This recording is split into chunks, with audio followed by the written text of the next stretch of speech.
shantaay ayaa ii keenay deeq oo raashin ah ciyaalka caruurta ayaa ii keenay darajaad hospital bay taalaa waxaan soo gaarsiinay deeq raashin ah oo ka timiday nin la yiraahdo ustaad dhaqane oo dadka danyarta mar walbo taakuleeya waxaan u yeeraynaa bahda waxbarashada waxaan u yeeraynaa bahda caafimaadka waxaan u yeerayaa reer Boosaaso bismillaah salaatu wassalaamu ala rasuulillah mar labaad waxaan maanta la joognaa waan isbitaalka ku soo booqanay booqasho labaad darajaad hospital ku yaalo iskooyska tabeelaha Sheekh Ibrahim hooyo daahiro Ahmed Rashid oo markii 6 caruur ay hooyo u tahay oo aabalaana markii ay luqmad ay afka u geliso ay weysay 3 maalmood ayay noo sheegtay maalinkii jumcaha ayaa noogu dambeysay tiri waxaan cunno sabdigii waa qoroxdii sabdiga soo baxday ay dhacday caruurteedii dab maysan u shidin axadna dab uma shidin midi ayay soo qaadatay iyadoo rabto inay halboolahan isgoyso ay midi isla dhacday darajaad hospital bay taalaa waxaan soo gaarsiinay deeq raashin ah oo ka timiday nin la yiraahdo ustaad dhaqane oo dadka danyarta mar walbo taakuleeya waxbixinta Allahu Rabbul Alamin oo waafajiyay marna aan ka daalin waxbixinta waxaan Allah u weydiinaynaa ustaad dhaqane in masaa'ibta jirta dulmiga jira in Allahu jalla wa ala oo garamariyo jannada adduunyadana Ilaahay oo geliyo dheefta oo haystana Ilaahay u siyaadiyo ubadkiisa iyo xaasaskiisana Ilaahay u barakeeyo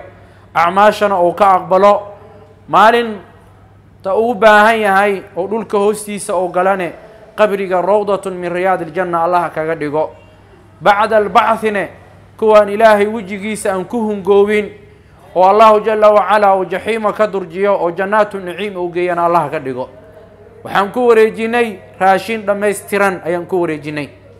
waxay ka timiday ustaad dhaqane insha Allah ta'ala markii aan la wadaagay dibkeeda ayuu ka soo jawaabay waxaan rabaa inaan halkan ka cadeeyo nabigu sallallahu alayhi wa sallam wuxuu xadiis ku leeyahay arrahimuna yarhamuhumur rahman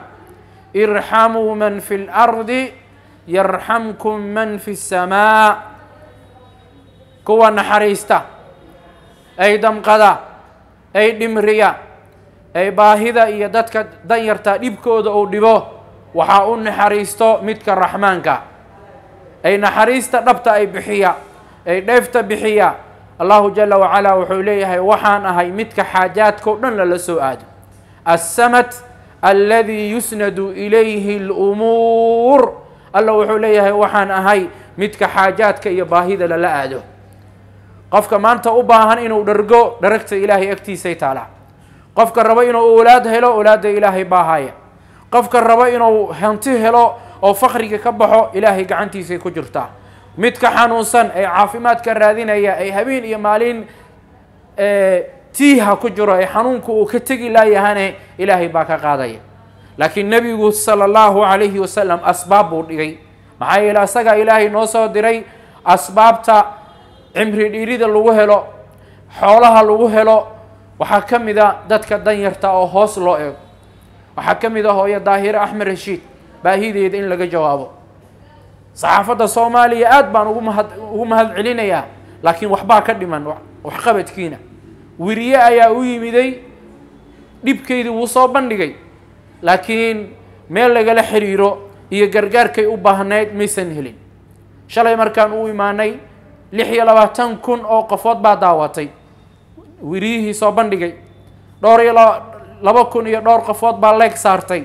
laakiin waxay tiri cidna ima caawin shalay aan soo booqanay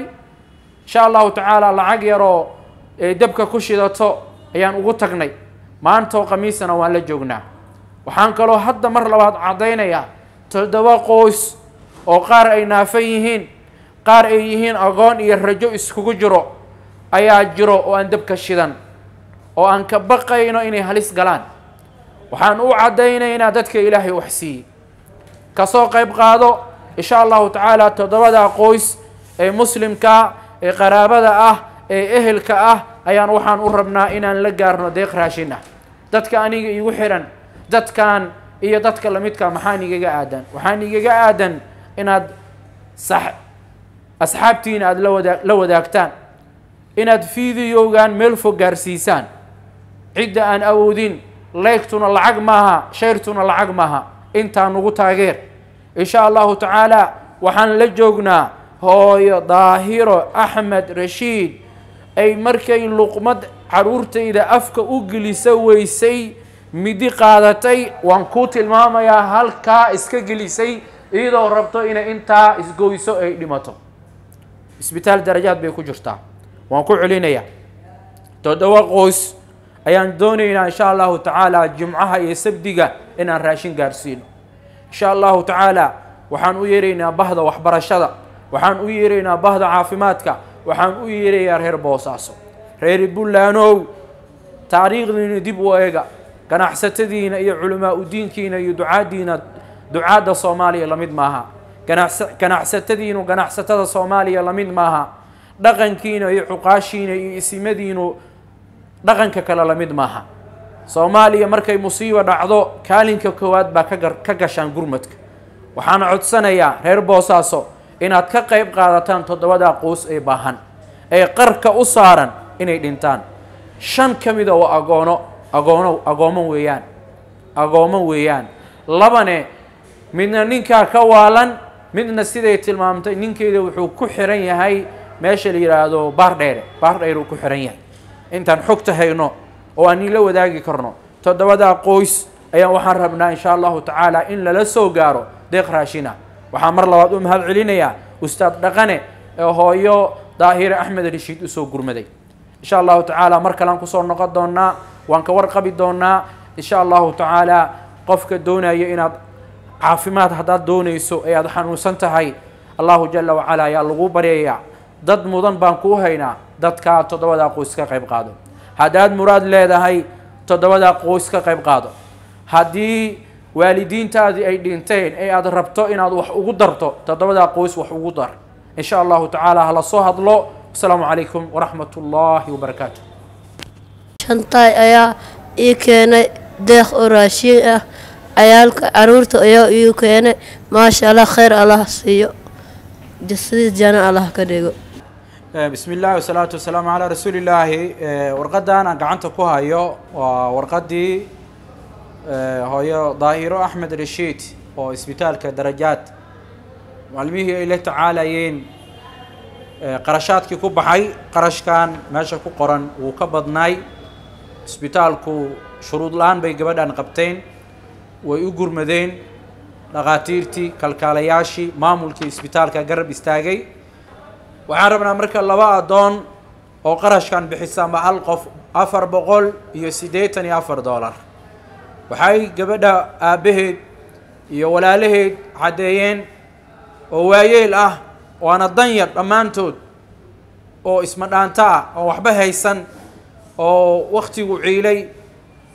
lacagtan inayna awoodin inay bixiyaan gabadhina la yiri xoogaa xaafadda waa lagu hay karaa maanta markaan soo kale waxay ila wadaagtay cunug ilmaheeda kamid oo shumaya loo sheegay ay leedahay waxaan jeclaan lahaa inaan